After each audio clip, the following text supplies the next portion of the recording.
Okay, welcome back to The Social Wildlife. My name is Josh Townsend. I'm your host. Today on the show, I have Hunter Wilson, better known by his stage name King Cass. After meeting Hunter in high school, our interactions have been limited, but from the updates I've seen over the years, Hunter has got to be one of the most resilient people that I know. He's had a unique and troubled upbringing. He was diagnosed with ADHD at the age of 6. He faced significant changes growing up, being in the media at that age. He faced frequent bullying and trauma, and by the time he was in his 20s, Hunter found himself struggling with addiction and spiralling into a dangerous period of psychosis due to the use of methamphetamine. Through determination, community support, and a passion for music, Hunter has been able to rebuild his life. Now, several years into his recovery, Hunter's a motivational speaker, hip-hop artist, and qualified youth worker. Through multiple initiatives in his music, he shares his story of transformation, aiming to inspire others dealing with mental health challenges, bullying, and addiction. In this episode, we'll dive into Hunter's journey from chaos to clarity, the role music played in his healing, and how he used his platform to empower youth and advocate for mental health awareness. Join us as we explore the story of King Cass, a man dedicated to bringing unity and raising awareness and inspiring change in communities. Welcome, bro. Brother, welcome, man. Well, brother, cheers for having me on board. Really blessed to be here. Like I say, it's Cass. We're here to create a safe space, so let's do it. Did I cover everything there? Yeah, yep. I think something around the 20s. Yep. You said something about I had the addiction from the 20s, but then it was like, I was like in my early, like late 20s where I had the meth-induced psychosis, but I think it kind of paints that, so we're good. Yep. Perfect. No worries, man. I thought I would lead with just a bit of a question on, just general question about your journey. I mean, your journey's been filled with highs and lows, and to help us get to know you, can you share a bit about your early life and how being diagnosed with ADHD at such a young age impacted you?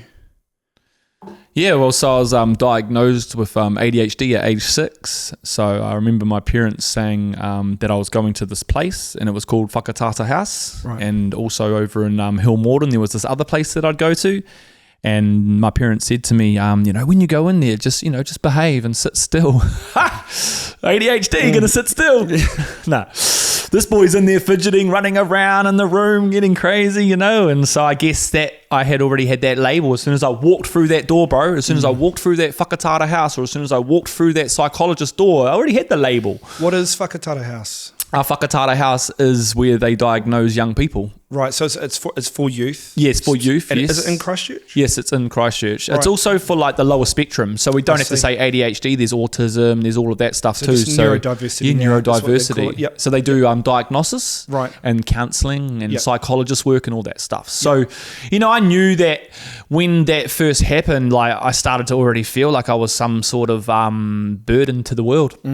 And it hurt because I was like, why do I keep getting taken to this place? And as an adult now, it's quite emotional, I put myself into those spaces as a young kid, I put myself into those spaces as a young child, not knowing, because my parents put me into those spaces. Yeah. Yep. And, like I said to you, bro, last time we caught up, I walked into that room and I saw that mirror and I looked at that mirror and said, there's cameras behind that mirror. Hey, old Truman Show. Yeah. There's cameras behind that mirror. And they go, there's no cameras behind that mirror, but there are important people taking notes. So like, why were those, maybe that was just someone in the workspace not knowing they shouldn't say that around code of ethics, boundaries. I shouldn't have known that at that age. No, it's especially not that early in the process too. Like if they're there to diagnose you and they're saying that there's people there taking notes, that it's a mirrored wall for a reason. I mean, if they probably at that age, if they could have convinced you that it was just a mirror, it may have even been more effective in terms of like observations. And I say that not as an invasion of as a child, it feels like it's an invasion of privacy because there's people taking notes. Yeah. But if they were doing a professional, clear-cut diagnosis, the best thing is for you to not think there's people there taking notes. Otherwise, they might as well be in the room. You know what I mean? And that's why that ADHD, that inquisitiveness, my attention's dialed into a higher dimension, because that's what ADHD is to me now. Attention dialed into a higher dimension. I'm dialed in. I'm ready to go. I love that. So I already tapped in. I'm like, there's already cameras behind there. I already knew what was happening in that whole room. I'm very observant, And then they're like, there are people there, like it was almost like I caught them out, Yeah. Yep. And so I played up. I fidgeted. I did my shit, I did my label. I lived to that label of ADHD. So they signed that paper off when I was diagnosed, and then it was the journey into the media after that. Yep. So the impact if we go as far as like the diagnosis at a young age impacting you, to summarize, would it be that you felt watched, or you felt like under the microscope, or was it like, is that if there was one big takeaway, you felt like a lab rat, you felt like you're being experimented on at that age? And now that I'm an adult, now realizing how many different medications they tried me on and trialed and tribulations, you know, it was kind of like I was a lab rat, bro, and it was the 90s. Because the 90s was the initial period of medicating for ADHD, I guess, and there was less people diagnosed with it, less children diagnosed with it. So if you were diagnosed with it, you stood out. Like, and we'll get to that. I know that at school it was tough. Yeah, and so it was clonidine, pycnogenol, Ritalin, all the different Rubifins, just all these different medications. They just keep trialing me on them. Were they all for the ADHD symptoms? And the sleeping. The clonidine was the sleeping at night. Yeah. Did you have like narcolepsy, or you couldn't sleep, or you needed to? I still have it to this day, bro. I'm awake at 12 o'clock lying there like, unless I've really done a gym workout that day and I've kind of got myself to a point where I'm in the afternoon and I'm ready to nod off and I fight that, I'll wait, then I can get sleep around about 11, but otherwise it's after 12, I'm pinging, bro. My brain is just going and it wants to message people that it's thinking, so it's like, will they be awake? Should I tell them now? I might forget in the morning. I'll write that bar down. I've got 4 bars in my head, I better write that verse down. Next minute I've written a whole verse and I'm like, are you still awake, babe? No, she's asleep, you know? That may be your more creative time, you know, at that time. But I know, like for me taking, before I'll go too deep into it, but for me taking medication, now it's shifted my product. I used to be productive in the evenings. Now I'm productive when I take the medication, and then in the evenings I'm dead. Like it's over. I can't concentrate because I'm in a wee bit of a come down from the medication. So it's like, it's shifted that. Yeah. Okay. So it really did. You felt experimented on. You felt like a lab rat at that time. Absolutely. I mean, as a child, that's horrific. I mean, How's this? I was given a new identity and belonging. My identity was ADHD, and my belonging was I was naughty. Yeah. I was given it. And at that age, you're a sponge for identity too. You're like, who am I in the world? You know, and your parents and the adults around you are guiding that. They're the ones that are defining that. You know. We talked briefly about the media exposure. So there was an article that you featured in that was at that age. It was at 8. At 8. So 2 years after being diagnosed. Yeah. And that was in the Woman's Day magazine, eh? Yeah, or Woman's Weekly. Don't quote us on that. It's one of those ones. It's one of those two. We do have the article still. Oh, have you still got it? I went looking for it online. Yeah, it's in my presentation. Okay. So when I deliver my presentation on stage, it's in that. And it had a really, like nowadays, you wouldn't be able to use that name. Taming Hunter. Taming. Like you're a wild animal. Bro, now it's renaming Hunter, King Cass. Yeah, that's right. That's right. You know, I took the power back, bro. Yeah, that's right. Yeah. You've changed. You've taken on your own identity. You don't let them tell you. No. Now I use it as my attention dialed into a higher dimension. It's my superpower. And I'm a hard worker, bro, and I'll outwork everybody, you know? That's right. I mean... Confidence, no cockiness. No. Yeah, that's right. Yeah. And confidence comes from being there. You've been there. You know what I mean? Cockiness is arrogance when you're not necessarily secure in what you're doing. I'm secure, brother. I'm secure. Yeah, that's right. So the news or the article in Woman's Day, do you remember it when you were 8? You remember when it came out? Yep, absolutely. I remember how it was filmed, what I was wearing, what I was doing. So you remember it actually being... They took photos of you. They came to my childhood home and I was rollerblading outside and these from what I remember, my mum's friends were doing like polar fleece stuff, and we used to go to this thing called Plebs and used to have this like Plebs money and you could buy stuff at Plebs, but I don't know where that's going. But anyway, I have these I can just remember like a polar fleece with rainbows on it. And there's a photo of me rollerblading. Right. And that's where it says about, Taming Hunter, and about what it was that my parents were approached and they were like, do you want to... So however these people even found out I had ADHD, I don't know the full story of how it all came about, but my parents exposed me in the end. Yeah. They put me into that magazine thinking that they were going to help other people. Right. They probably did, but they probably didn't know what it was going to do to me in the long run. The media don't seem to give too much of a fuck about how their articles impact anyone. Exactly. It's about making money. 100%. And back then there was no social media. No, that's right. So it was really about, and that magazine would have been highly consumed too, especially by mums. People probably know, is that kid? Maybe they're now thinking and hearing this, oh my God, that was that kid. Yeah, I mean, I wouldn't be surprised if that article and your case ends up in multiple research articles and things on the negative effects of media exposure on youth. Oh, You know what I mean? So, Like, bro. like if I was to do, say, like I'm going to be doing a master's degree in 2 years, and it's in social psychology, and if I end up if I would 100% feature that if that was my topic, if I was looking at the effect on youth and like medication or anything like that and media exposure, 100%. And that's the early days of media exposure, you know, in terms of consumer, like the people consuming those would have been, a lot of mothers, a lot of like Women's Weekly, Women's Day. It was the only way they really got their gossip and what was going on. And you would probably, I would say that the medical field would have been trialing these medications to see how they went in the public, and then the media picked up on that, and then they're like, cool, we just need to approach a family and see if they're willing to talk about it, and how fucking, with no regard for how that's going to affect the child or anything like that. Yeah, and now it's hard to approach you media people. Now you just don't even bite. So come on, let's go. I've got stories to tell. Let's go, media. Now, I've got a few news articles out there. I've got a few things happening, but I'm prying at their domes all the time, bro. I want exposure now. Yeah. Expose me now. I've got something to give. You know what I mean? That's empowering right there. I'm expose me now. I'm ready to be exposed. Yeah, because I've got something to give now. I'm not just a lost kid. Yeah, that's right. And with your backstory too, I don't know why they wouldn't. Yeah. To be honest, honestly, how about you guys come in and undo some of the damage you've done early on? You know, help me, bro. Help me. Let's do this. Right. Let's do this together. Yeah, you know? Yeah, that's right. Yep. Together we are stronger, eh? That's right. Yeah, I don't have a lot of faith in the media. Okay, so how did that exposure, we've just kind of touched on it, but how did that exposure in Women's Day, in hindsight, both from your perspective then, but also looking back now, how did that affect your identity? I think it just hit right then when you were talking about the women's and seeing, I remember going to sports, bro, and I didn't know why the parents kept watching me. Why they keep looking out, and I had eyes on me all the time. So then I'd be like, what are you looking at? Flip.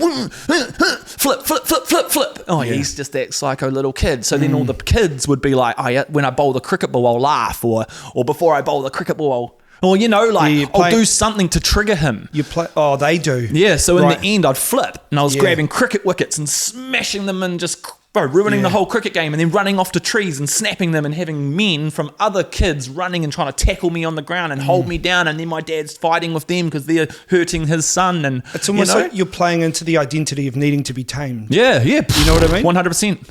100%. And it went through my adulthood life too. And you doing that would amplify their version of you that they had in their head anyway. They'd be like, see, he does need it. And you're like, if that's what you want, I'll give it to you. And they're still trying to do it today in the music industry, and all the haters, bro, they all still try and do it. They still try and trigger me, so then they can go back to their little bandwagons and go, told you, he's still the same. He's still that same flipper from 7 years ago. Well, no, I've made changes. If you can't see the change I've made, be the change you want to see. Well, I'm being the change I want to see. I don't care if you don't see it. I see it.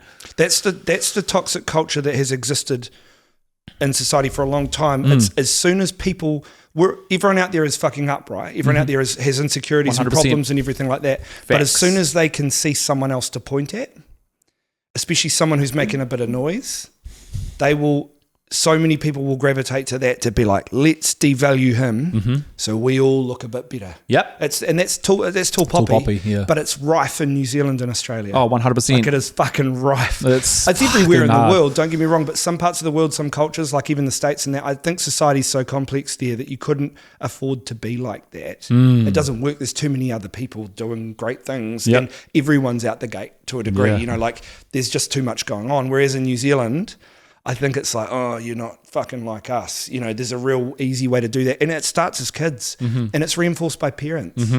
You know, 100%. Parents are like, you know, you'll come home from school and you'll be like, Mum, they were all looking at me, or they're doing that. And you know, at that stage, it's a bit different. But say they come home from school and they're like, oh, this is what was going on. And the parents are like, oh, he'll be doing that because of this and that. And this feeding the narrative. Yeah, those mums who digested that Women's Weekly or Women's Day. Fed back to the kids. If you think about like, you know, the kids that had older brothers, they were always the ones that came to school and knew the swear words and knew what things were and had tactics that we hadn't seen. Yes. Because at the end of the day, they'd been hammered at home for years. Yeah. And it's always, whenever I hear a child say a swear word, or whenever I hear a child say a statement that might be rude, like when Flynn sometimes has said things to me, or another person's kid has said things to me like that, I'm like, oh, I immediately think, who's the adult that you heard that from? Because there is always, it wasn't me. It wasn't me. You know, like it's all traced back to an adult with kids. So your son, my son comes home and says something, right? He's heard that from another kid at school, who's heard it from another kid at school, who's heard it from his brother, who heard it from his dad. Yeah. There's an adult at the start of every swear word, for Absolutely. example. You know what I mean? It's an adult. Some kid has listened. And it's the same with your situation. Kids will be going home. Parents will be, and there'll be parents that would have read the article. Oh, that Hunter Wilson, is he in your class? He's in your class, eh? You know, like, and then and those kids would be like, yeah, he's in my class. It's like, what's his behavior like? What's he like? You know, there'd probably be parents that had never even interacted with you at school or seen you or anything like that, but suddenly they care, and suddenly that's getting talked about, and that's what's wrong. And I know society's probably a bit different now with social media and everything. Things have changed. It's getting more PC. You can't have that kind of stuff. But where a lot of these problems start is with the parents. 100%. Oh, it's all learned behaviour, eh? Yeah, for sure. Okay, so at age 9, now Ivan, you're all right talking about your mum 100% and that stuff? Okay, so we've talked before this, and there was 2 times where at age 9 you saved your mother's life. Are you okay talking a bit about that? Yeah, absolutely. Yeah. So my mum and my dad had broken up, and they had split apart, and we were just going through some dysfunctional family stuff, as people do, as all families do. Yeah. And we were just living over at my nana's house, staying over there, or living, I don't know, I was a kid, so to me the perception was moving away from mum, staying away, whatever that looked like back then. But today I know that it was just, we were just staying at my nana's. So we were staying at nana's, and I woke up, and I just remember this feeling, bro. And as an adult, I can explain it as I felt the disconnection from my mother. I felt like I was being pulled away from Mother Earth, our mother, our creator.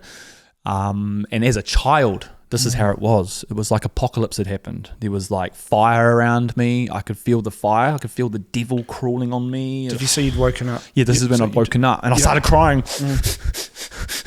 And I just had this feeling I had to find my mum, bro. So I said to my dad, Dad, wake up. So we're both staying in this room. Wake up, Dad, wake up. And like I say in my presentation, you know, he didn't wake up. He wasn't waking up. And I had to keep trying. Wake up, Dad, wake up. Slap, wake up, Dad. And first of all, he woke up. What's going on, son? And the first thing I said was, we need to go home. Something's not right with mum. So you were at your dad's. Oh, you're at your nana's with your dad? Yes, with my dad. Right, okay. We need to go home. Something's not right with mum. I knew it, bro. Like I said, that feeling was like an apocalypse. I felt the devil crawling on me. But now as an adult, I knew what that was. I was being disconnected from Mother Earth, my creator. Something was happening. I knew my attention was dialed into a higher dimension. ADHD probably helped me save my mum's life because I was dialed in and I knew I was connected. Yep. I knew that connection. And like she came over for a meeting the other night and I said some stuff and she goes, oh my God, I've been thinking that. Like we're connected. So from that day, from that young child day to now, I've got this connection with my mother. So going back to that, Dad opened his eyes, I'm screaming. He didn't believe me at first, you know, and this is what I say in my presentation. He didn't believe me at first, like the boy that cries wolf repeating his curse, like a demon on his perch receiving all my worth while he picked me up and we were speeding in first back to my childhood home where the silence had grown. But if we were 2 minutes late, well, she would have died all alone. You know what I mean, bro? And that's empowering. I do that on stage, you know, and that's my empowering breakthrough to say, you know, he didn't believe me at first. My dad didn't believe me. I was that boy that cried wolf. I was always like, Dad. And I was that ADHD kid, naughty kid. He didn't believe me. He's like, just go back to bed, you know? Oh, no, not this inquisitive ADHD boy. No, Dad, please. Oh, all right. Yeah. So we hopped in the van. We were speeding in first back to my childhood home. Yeah. And all I can remember again, let's go back to that young child, 9 years of age, sitting in a van. Bro, I could see like, it was weird, bro. It's like I went into a psychosis. Whoa, buzzy. And there were cars flipped upside down and flames. This is the picture I was seeing as we were driving, okay? So whether this was what was happening internally or I was going into like a psychosis or a bit of a hallucination from the fright and the trauma or something. But yeah, I could see cars flipped upside down and fire coming out of them. And wherever I was driving, I could just see this golden pathway and I had to get back to my mother, bro. Wow. So anyway, we turned left down Southampton Street, 17 Southampton Street, which was my childhood home. I know the street. Which is where I found mum, which is where the article was made. Everything's happened in that childhood house, you know. And I've gone back there and taken my power back. I've shot music videos there. I've done documentaries there. I've done 7 Sharp there. So I've taken my power back from that house, you know. Yeah. And So Dad just drives straight past the house and goes, "Oh, see, told you, Mum's not there." Because there was no car there. No, we need to check, Dad. Can we please just check? She might be inside. But the car's not there, son. Dad, please. All right. So as I say in my presentation, the van's driving up the driveway backwards, grab the seatbelt, door, and I heard this noise. Hearing this ticking noise, bro, this tick, and it just keeps going, and I'm like, Dad! And I'm climbing over the fence, and I'm looking for a sprinkler. Dad, there's a sprinkler over the fence. Why has she got a sprinkler on at night time?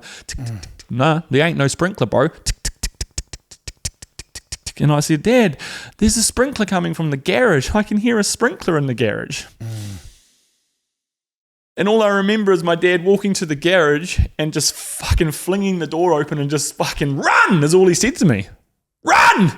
And I look back and see all the pipes hooked up. You know, my mum was gassing herself. Run from there. He wanted you to run away. Yeah, he didn't know. Just run is all I fucking heard. Right. And all I did is ran straight across the road at fucking midnight or whatever the time was, knocking on this fucking old doors, these old people's house called the Mr. and Mrs. Sharp, who are not here with us today, but they fucking helped. They answered the door. They could have been I don't know, I woke these old people up. They were in there elderly. I used to go there every day and get their lollies and biscuits, and I was like their favourite little kid of the street, you know? Yeah. As we did back in the 90s. We were allowed to do that. That was a good time, I could walk out through this car park, go down the back of these complexes and knock on people's windows around the bottom and get lollies and fruit and stuff. You can't do that shit today, right? No, I know. As a kid, you knew the old people in your immediate area, didn't you? Because they were nice to you generally, or they weren't. And it was like they were the ones that always had something for you. Or you go to the butcher and get a Cheerio or just whatever. So you had Mrs. Sharp, which was nice, and then you had the Mr. and Mr. The grumps down here. So you stayed away from them, but you went and seen them because they gave lollies and cakes and all that stuff. So in the end, I knocked on the door. Help me. I don't know what to say. Help me. Something's wrong with Mum. They just jumped straight on the phone, bro. The ambulance came. It grabbed us. It took us up to the hospital with Mum. Right. And Mum was up there. And I think it was I don't know. I'm a kid, so I don't know the deception of... Sorry, I was a kid, so I don't know the perception of time. So I don't know how long it took or whatever, but I remember being in this room with my dad, and here comes another thing to say, medical stuff, boundaries when you're in front of children. Watch what you say. Oh, yeah, in the 90s it would have been brutal. So they come in the room, and you're lucky. And my dad's like, what? And they're like, you're lucky she's alive. You know, if you guys had been 2 minutes late, she would have died. Boom! If she was 2 minutes late, if I was 2 minutes late, she would have died all alone. That's how that got put into the song. That's how that came into my journey, because I was told it as a kid's age. You know? Even you're lucky indicates some responsibility. As a kid, you could take that on as I'm lucky that I did that. You know what I mean? You're painting the picture for me now, bro. You know what I mean? For a kid to hear that. That stuff needs to be delivered in such the right way. Normally, the adults need to talk. And the adult needs to talk to the kid. The adult that knows the kid needs to talk to the kid in the right way. Not some doctor that just walks in. Yeah, that's unprofessional. And then I was like, here comes the scary part. And then I was like, I don't know, quote me on this, whether it was on the first time or the second time where this happened, but this is what happened in one of the times. I went up to the hospital to visit Mum. And I walked into the room, and she had been doing the charcoal wash. Back then, they did the charcoal drink, and it helped flush the stomach out. Cleanses everything out. Yep. Boom, it was, because she just gassed herself, carbon dioxide. Yes. Okay, so I walk in the room, and she just goes like this. Spat all this black stuff out, bro, and said to me, "Why did you save my life?" And I was like, I don't know, and walked out. Oh. So it was like something wanted to take my mum. Something was trying to take my mum, bro. There was the fucking black dog on her trying to take her life. And it wouldn't, and I saved it. And when I walked in that room, I remember it to this day. Why did you save my life? Fuck, I remember that shit. And I had to carry that to this day, you know, that whole fuck, this ADHD stuff, there's something more. We're tapped into something. We're into some sort of spiritual realm. There's some medium cloak or something, bro. It's scary. And I still get it to this day as an adult. I have these intrusive thoughts and things that I have to differentiate, and there's these spiritual connections, and then there's the guidelines. It's quite scary. Yeah. And I've had it since I was a young kid. So when she spat that black charcoal out and says, "Why did you save my life?" I was like, I don't know. You know? It sounds like that's a real core memory for you, that moment. Yeah. And then I think it was 2 months later or a month or so later, I was in my childhood home, 17 Southampton Street this time. And obviously Mum and Dad had got back together. Same house. So I was at Nana's, went back to the childhood home, found Mum, They must have, this is what I mean, perception as a kid, but for now as an adult, they got back together. We were back in the family home again. And then mum was, what was she doing? I think, obviously I went to bed and things like that. And I woke up at around midnight, and I had this feeling that mum was in the bathroom. A feeling. Mum's in the bathroom. Well, what should I do? Should I go tell the people that live with us? This is 2 months later. Yeah, a month or 2 months. Don't quote me on that. I think mum says it's a month or 2 months, but yeah, a month to 2. And so I had this feeling that mum was in the bathroom, bro. I acted on that feeling straight out to the lounge because we had family friends that lived with us, and they were in there still watching TV. So just happened to not be asleep yet, And I went in there and was like, I think mum's in the bathroom. And they were just like, huh? Oh. And so we walked through the hallway, down the thing, and he went to open the bathroom door and it was locked. And so he knew there's something in there. And all I remember is him just going, boot. Just kicked it in. Yeah, just kicked it in. The door flips open. I pop my head around and the bathtub's filled with water and the pills are all falling out and mum's under the bath, and I saved her life again. Like, what the fuck, And so let's fast forward, bro. She saved my life later on in life. I knocked on her door when I was in psychosis before I went up to the gondola to jump. And she took me in again and got me up to the hospital and to Hill Morden and shit. So look at that 360. She saved my life. Yeah. Yeah, it comes in roundabout same. It's pretty empowering. Like, I hope I inspire people with this too, that, we've all got a story. We've all got trauma. No one's trauma is better than anybody else's. But if this can help somebody, get out there and tell your story because it heals. It helps. Yeah. Did your mum go into her motivations for doing it? Yes. Yeah. Yeah. She had been attacked in the park by a skinhead. Prior to all of it. Times. Yeah. Possibly raped. I don't know if it was sexual abuse that had happened. Yeah. But it was assault in a toilet. Yeah. And I remember to this day, we were at KFC one day and it was like, I think it was a few weeks after that had happened, and we were in KFC and there was this skinhead up at the counter and he had braces on and he was going, I demand. And my mum was fucking shaking, bro. She was going, and I said to her, KFC on Colombo. Yeah, because it happened in Bradford Park. Yeah. Right around the corner from my childhood home. Mum had taken the dog for a walk, right? She came back, bro, how's this? 9-year-old kid just happens to be in the hallway, Just happens to be in the hallway at the same time as mum opens the front door and drops on her knees and she's got the dog chain around her neck and her clothes are all ripped. I saw it. Right. Was this when she got back? So she'd gone for the walk, took the dog for a walk. So the dog must have taken off because he came back first. Where's mum or whatever? So I must have just happened to be walking through I don't know. I was just sitting in the hallway or something, and mummy walks through the door, just drops on her knees. The dog chain's all wrapped around her neck still, and she's all ripped up and that. So her friends fucking went and told. Let me take a breath here. Yeah. Take the time. So her friends at the time were supportive, and then mum was going on Crime Watch. Okay. Mum was going to be going on Crime Watch.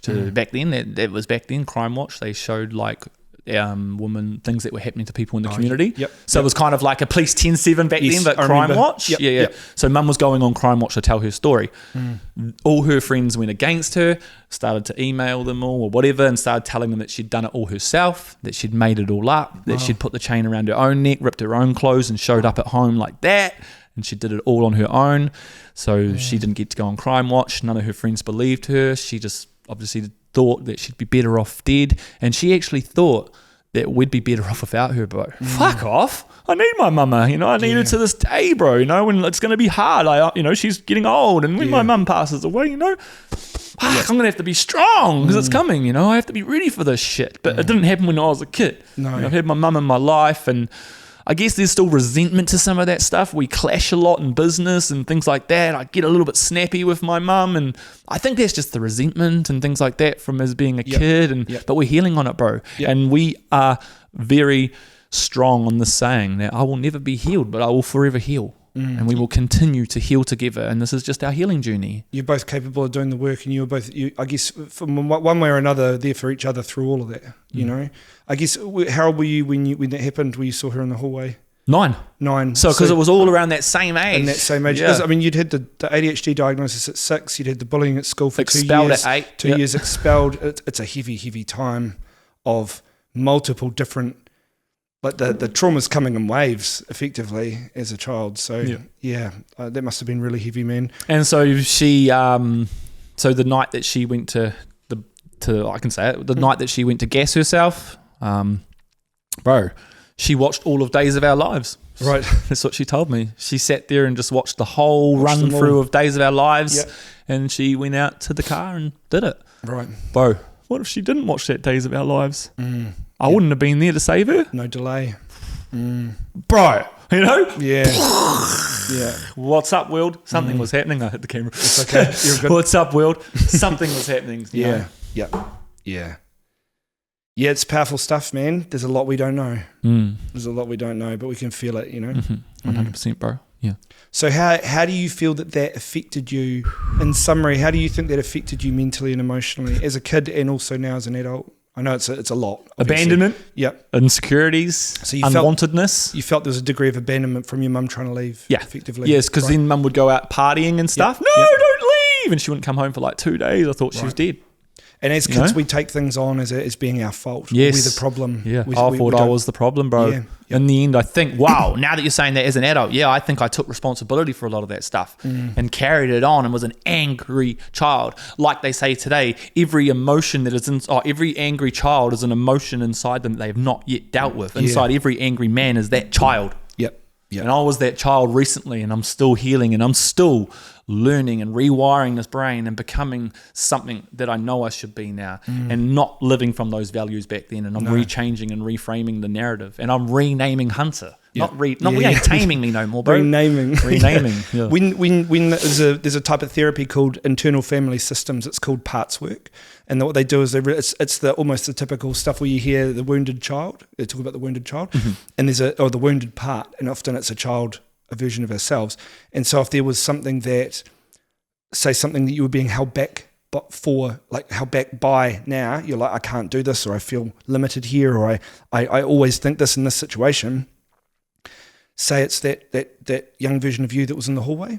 You have to go back. Adult you has to go back and kind of get down beside that little version of you and put your hand on his back and say, it's all good, bro, I've got you. Yep. I've got this now. And you've got to convince him to trust you, because often he's trying to keep you safe. And that's the way they see it, is the wounded part, the younger version of you is trying to keep the adult version of you safe. And that's the anxiety you feel, or the anger, or whatever those emotions are that come up.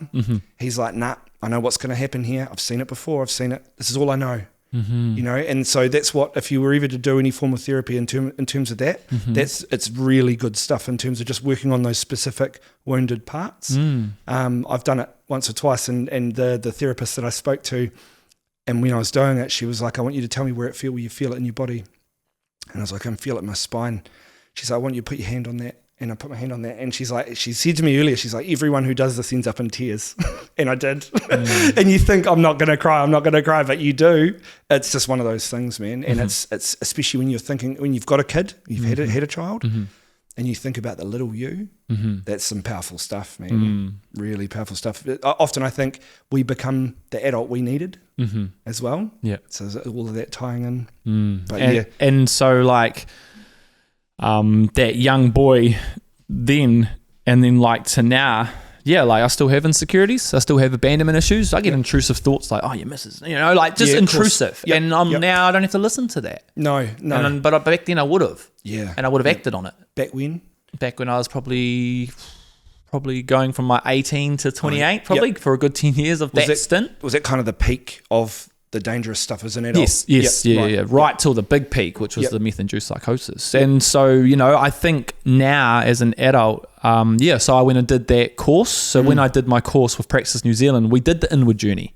And within that inward journey, we did the inner child working stuff. So I was already healing that stuff on that course. So it's a very clever course. It's not just getting you your certificate. It's getting you prepared so that when you go out and deliver to youth, you're not taking your baggage. You're not taking your trauma into a young person's space. You can reflect a bit. You can go, okay, this is what I have to offer, but it could be a liability if I don't address it, or if I don't push it onto them, because it could be very very easy when dealing with youth. And then I ended know up what's going to happen here. and then I ended up out at the Spirit Festival, bro, and they were doing this inner child workshop, and I'm like, I'm going, bro. Next minute, I'm on the ground on my back, just bawling, letting it go. And then she brings this bit of paper, and it's a picture of me, and she's like, I want you to just color it in how you want to. And I just had this feeling of putting purple and turquoise. I need my nana and my gran and little colors that represented stuff. And I put this big golden aura around me. I'm the golden aura. I'm the one. I'm the chosen one. And I just believed into this little wee drawing that I was healing this little boy. And I was, and I still am to this day. And I nurture him. And it's hard being in social media, being a hip hop artist, mental health and youth advocate. I get a lot of hate. I get a lot of people that try and bring me down and things like that. And I have to tell myself, and honestly, in the last 2 years, I've only just got it, about I'm just going to self-validate myself. I don't need external validation anymore. These are the people that need help too. The ones that are putting you down are often the most troubled. Yes. You know what I mean? Yeah. And these are the ones where it's like, it's so hard because it's so hard to show people compassion when they're haters. Yeah. Yeah, it's hard. But kill it with kindness is hard. Mate, I tell you, the haters need your help. Yeah. They actually do. The haters are the ones that aren't acknowledging their own faults. They normally become a fan later on when something hits them. Yep. Or, that's right. The amount of people that talk negatively about me, that I would really, honestly, I struggle to find, I acknowledge my faults. I acknowledge my faults, right? I know where I've fucked up. I know the mistakes I've made. I know the lies I've told. You can't fucking take it back. Yeah, I can't. The gaslighting, all these things that I've done, and most of it, a lot of it's come from relationships. But I've never fucked friends over. I've never fucked friends over. I not that I remember. I really don't. And if I have, I've been fucked over big time by lots of people that I trusted. Same. Big time. And I think about the people that don't like me, and I'm like, you're the cunts that fuck me over. Yeah. Yes. And the ones that don't like me have fucked me over. Yeah, that's right. Yeah, that's right. That's right. Yeah, that's it. Straight facts. These people are often the most closed-minded. The ones that see the world a certain way and know and to them there's no room to move. No. And they look at you and they go, oh, he's breaking boundaries. He's out there. He's living his best life. He's doing him. I can find all sorts of shit wrong with that. And you're like, can you really? Like, have you had a look at yourself? Because I don't think you like what you see. These are the people who are most insecure. And I think that it's, if you are the type of person like we are with ADHD, you're very creative. You want to get out there. You just do. And you're good at starting things, not necessarily so good at finishing them sometimes. But you're willing to do that stuff. That's a threat to a lot of people. Yeah, boy. It's a massive threat. These are not doers. And ADHD becomes, he's on crack. Yeah, that's right. 100%. Yeah, I know. Well, I know I'm not, so keep saying it. I know, that's right. And especially when you've had any issues with drugs in the past, people will always default to that's they're probably high as fuck anyway when they're writing it. Yeah, that's right. And they're like, I'm cooked. But fuck, I'll make him sound like he's cooked. It's surprising too how many people from the safety of a keyboard say whatever the fuck they want. And people say that it's sometimes not even a real person, and the government set these people up to come and attack people. I don't know if that's true. It could be all sorts. One thing hackers and shit. One thing I'll briefly touch on with social media is that it gives you this false sense of security that we all know. They talk about the term keyboard warriors. Not just that. I use the example that if I was walking down the beach and I saw a dude sitting next to a chick and I thought she was quite hot, I'm not going to walk up to her and point at her and go, I like that. No. But you're willing to do that on social media. Yeah. You know what I mean? He can see that I'm double tapping her photo. Yeah. But in society, you wouldn't do that. No. And so there's this false sense of we can interact in that way. And he still feels the emotions of, oh, this dude has just gone and liked my girlfriend's photo. Yeah, is she talking to him? Who the fuck is he? And then to her, if you talk to him, if I walked past a chick at the beach and saw her boyfriend, and I was like, and pointed at her and I gave her a wee wink, right? Scrap. Or something's going to happen, right? He's gonna, confrontation. If he doesn't confront me, he's going to turn to her and he's going to go, do you know that guy? Yep. And then they're going to have trouble all that day. Yeah, bro. And you imagine if you got a partner who's putting out bikini photos all the time. Obviously, it's going to come down to whether that's okay in your relationship dynamic. But she's going to get attention, and then there's going to be those issues of insecurity. So what I'm saying is, social media enables a whole lot of stuff to happen that would not happen naturally. And so when it comes to dealing with haters, it's fucking rough, man. It's rough. Because people will just register a fake account and they'll say whatever they want to say. If they know you, they know how to hit a nerve. Yep. They know enough about your history. They do. They say something that triggers you. You're like, ooh. You'll be like, oh, you could be one of 30 people. And you're like, I don't know who you are, but you then motherfucker. You spend time trying to find them. I don't anymore. Well, you get emotionally. Unfortunately, no matter how much you can overlook it, if it's someone who knows you well enough and they do hit a nerve, it's very hard to get the same amount of sleep that night as you would have had it not happened. Yeah. You know what I mean? Correct. It is, unfortunately, that's the thing. But as long as you're not getting, ridiculous amounts of trauma and it's not affecting you really negatively and you haven't got gangs or police turning up at your house or things like that, it's like, okay, I'm still alive today. I'm fine. Okay, I'm just going to get better at dealing with the hate, right?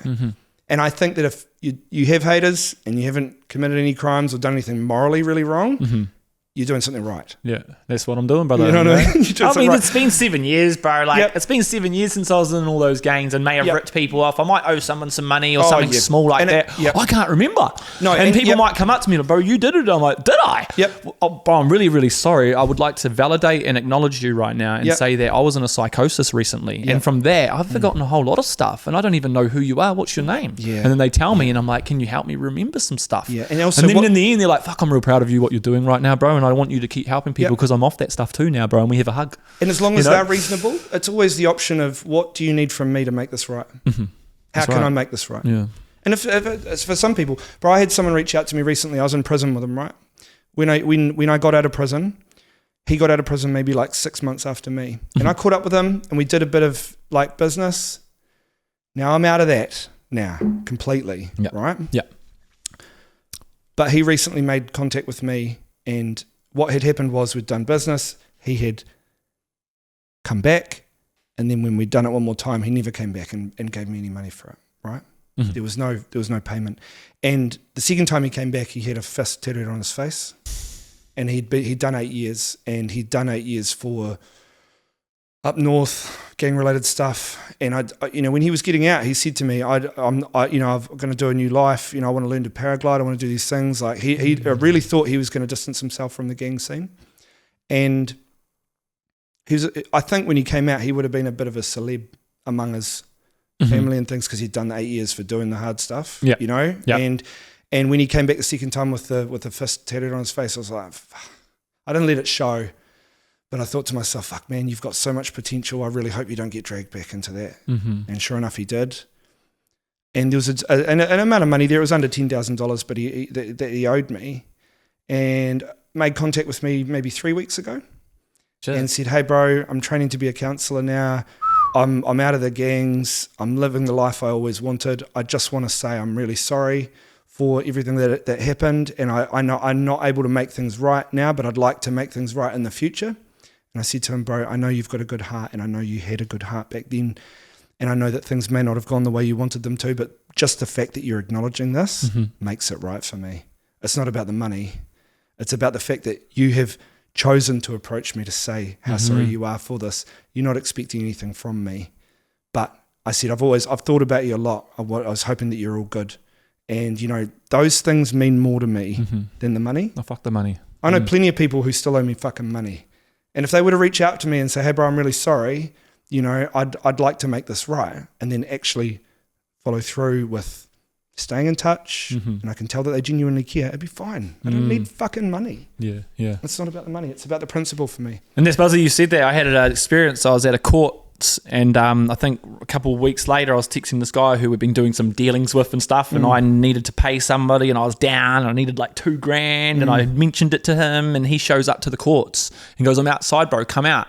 And he lent me the $2,000. Did he? Yeah. I forgot about it. Mate. I forgot about it. Yeah. And then I remembered I saw his name on Facebook. I'm not saying his name now. That's gold. I love you, bro. Yeah. And I saw his name on Facebook and I went, it triggered me. Like, fuck, I've got to go in. And I think I went in and just says, hey, bro, I think, don't quote me wrong, I thought, well, did he reach out to me? Either way, it was hashed out to a point. And do you know what he turned around to me and said?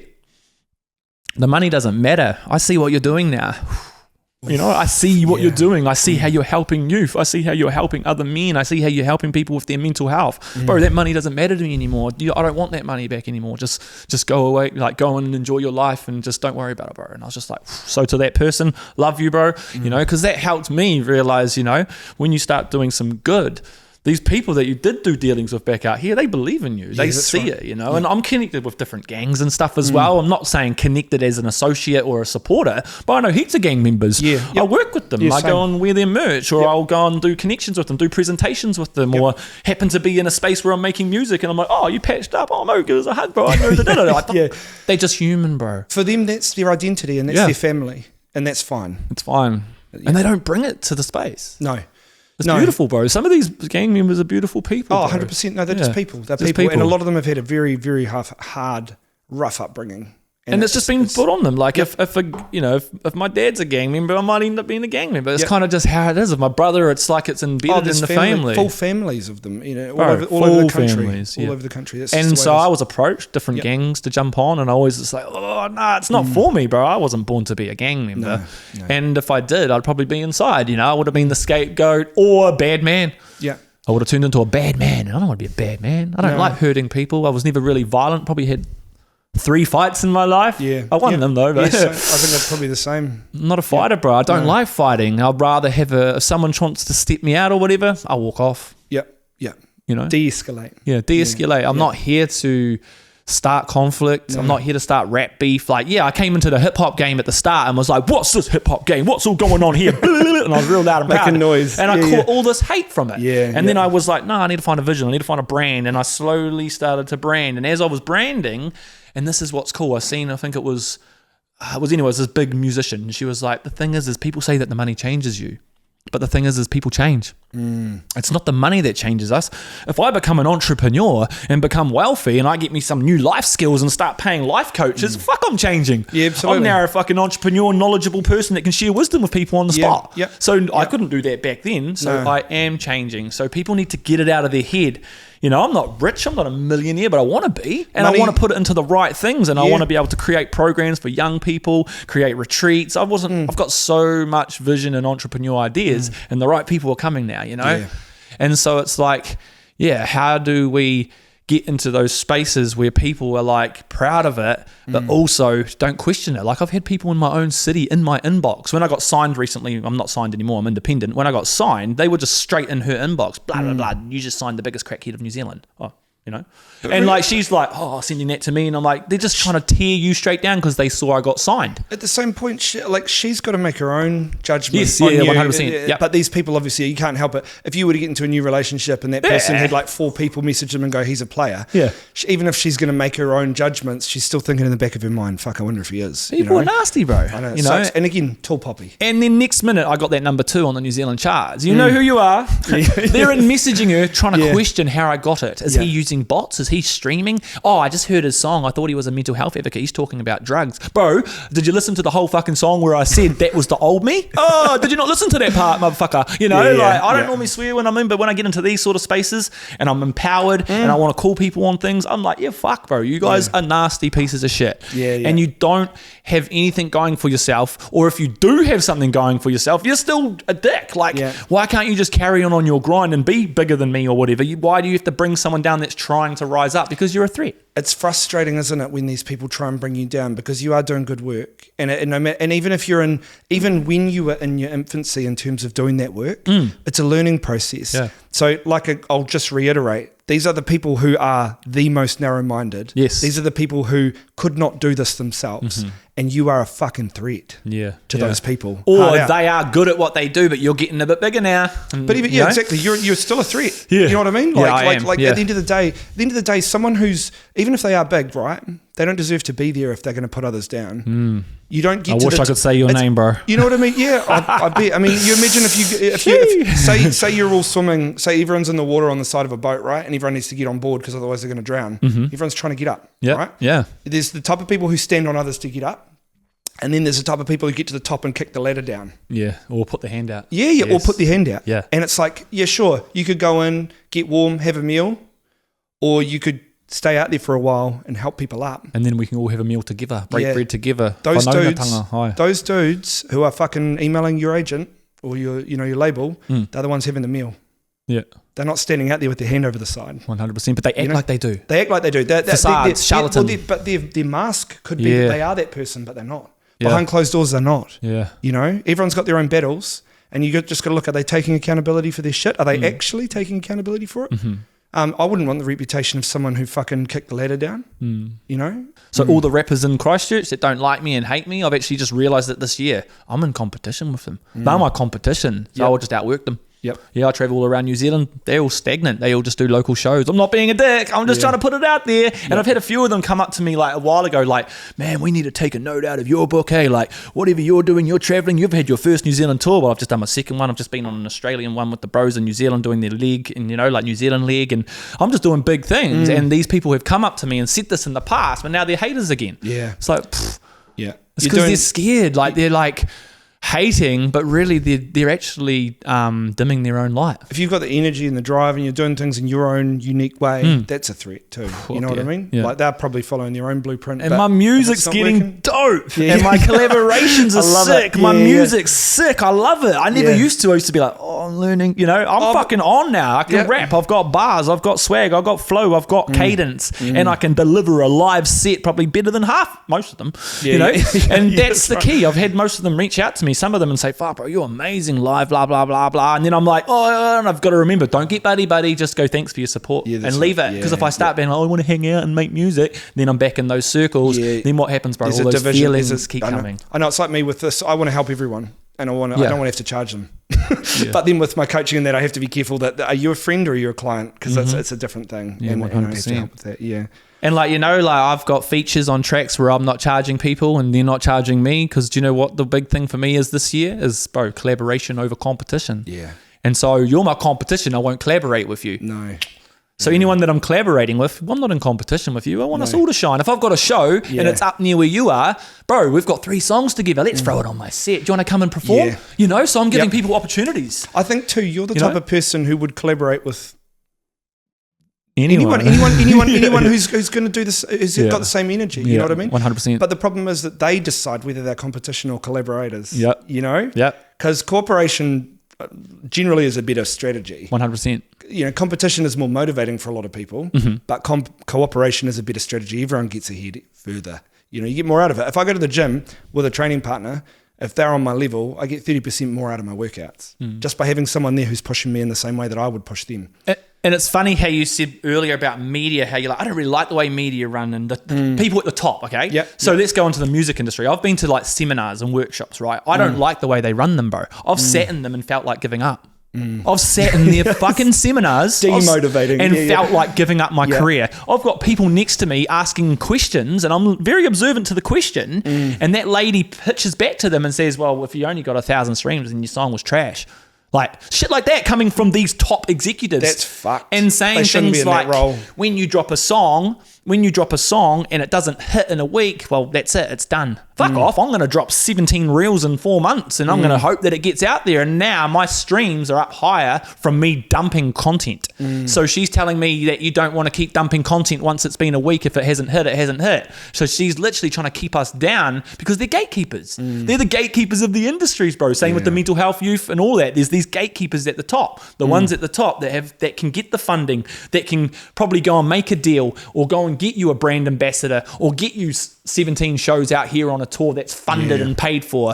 But they're not going to do it when you're coming up and you're trying to break through. But once you break through, I want you now. Why? Because the people are talking about you. Yeah, they just see money. That's all they see. As soon as the people start talking. Can we make money now? Or are we? And I guess when you lower down too, they've got a bigger pool of people to choose from and they can't actually, it'd be hard for them, I'm sure, to distinguish, you know, who's who. But at the end of the day, it's their job to still fucking treat everyone like they could break through at any time. And then it's like, if it's human nature, if you're going to fucking break through and then they're going to come back and go, oh, you're going to be like, fuck off. Yeah, and I'm coming for music awards. I know it, bro. I've had a number 2 on the New Zealand charts, right? So that can turn to a number 1 now. And if I can hold that place, and because when I got number 2, I was sitting at silver. And then it fell off the charts, which would just be something to do with maybe it could have been a lack of promo. It could have been a lack of not having the radio stations get back to me. Was that old days? You know, yeah. And so that song, you know, that one hit. But I've been told that can re-hit. So I've just done this campaign. I'm about to shoot the music video. It could re-hit again.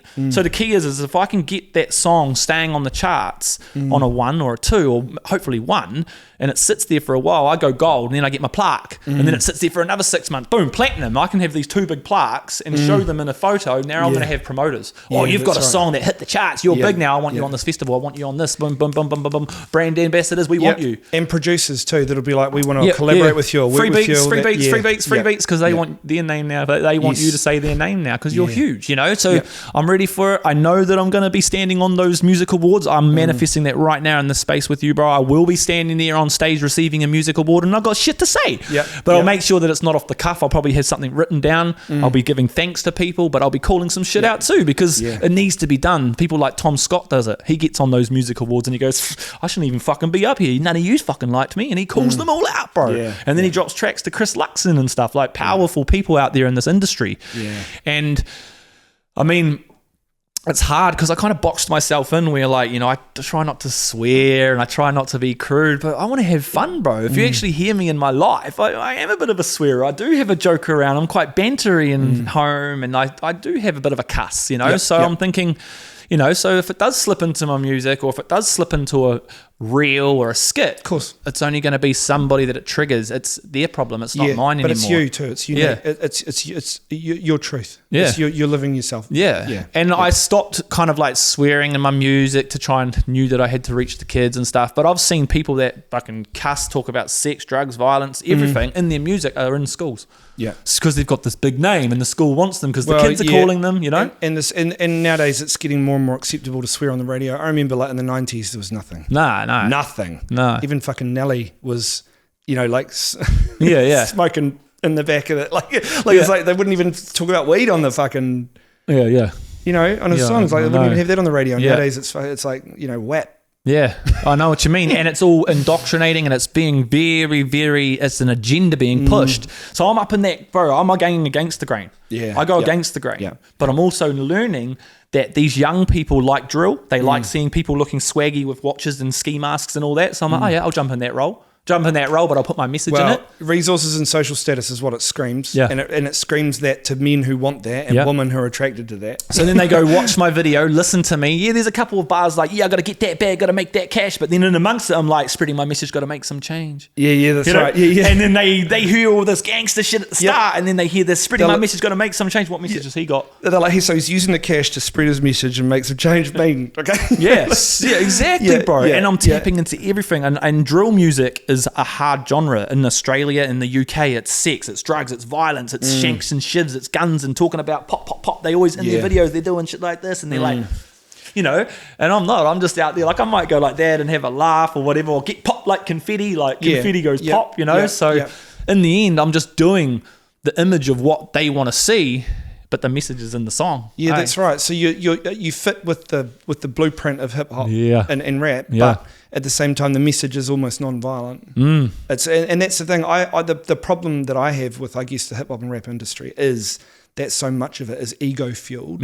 That's the only problem I had is that a lot of songs, you know, there's two different songs there. There's ones that actually have a message and they talk about history and struggle and everything else. And then there's ones that are just, look at me, look at what I've got, look at how much I can fucking do. Look how capable I am. Big wads of cash talking. And it's fine, cool if you came from poverty and now you've got money. But if you're glorifying drug use and you're glorifying violence and you're glorifying all these things that are actually fucking antisocial. Aren't you working for the devil?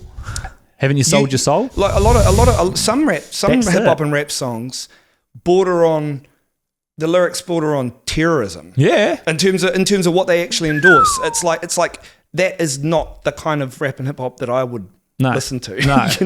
But then and it's if you funnel that into the youth, they're going to start thinking, especially young men, you talk about toxic masculinity. The young guys are going to think, this is what I have to do to get women. That is what social status is. That is what resources are. That's drug money. That's fucking having a gun on me or carrying a weapon. If I'm going out, I'm carrying a weapon just in case I come across any other cunts. You know, and the money, it doesn't matter where it comes from. That's the negative side of the industry. But that's a negative side of society. And it's just easily represented there. There's so much else that's so good within that industry. And I think what you're doing is again, you fit the blueprint of what the hip hop and rap industry is, but you pull that violence out of it. Yeah, I don't do diss tracks. I've had them done to me. I don't fire back. Again, that's but I do drop bars if the shoe fits, wear it. Yeah, of course. And it's if you can. It's like I'll talk negatively about certain people if they are the bullies. Yeah, yes. You know what I mean? It's hard. It's like you're anti-bullying, but you'll hold them to account. You might diss them because they're actually fucking dissing everyone else. Yeah. You know, it's the hero. Yeah. Sometimes there needs to be someone who stands up against all the antisocial cunts. Yeah. Like this line, bro, get to the bag, got to get that cash. We're playing the tracks. We're running the same roads. So I'm telling them, we're all out here. We're all just doing the same thing, right? We're running the same roads. Well, haters get mad. So stay in your lane because that money come fast. I'm chasing the payload. Yeah. So then I'm like, then I'm like stacking that vault and getting some peso. Yeah. You act like God, well, I hang like a halo. Yeah. And I'm ripping my set. I'm back to back and I'm getting my slice like Winnie Bagos. Yeah. Yeah. I love it. Slice of pizza? Yeah, of course, Winnie Bagos? I'm creative as, bro. Yes. And then I'm like, I don't want your pity. This is my party. I run my city. Back in the day, I was smoked like Siggy. Stay in your lane. My whole scene's clicky.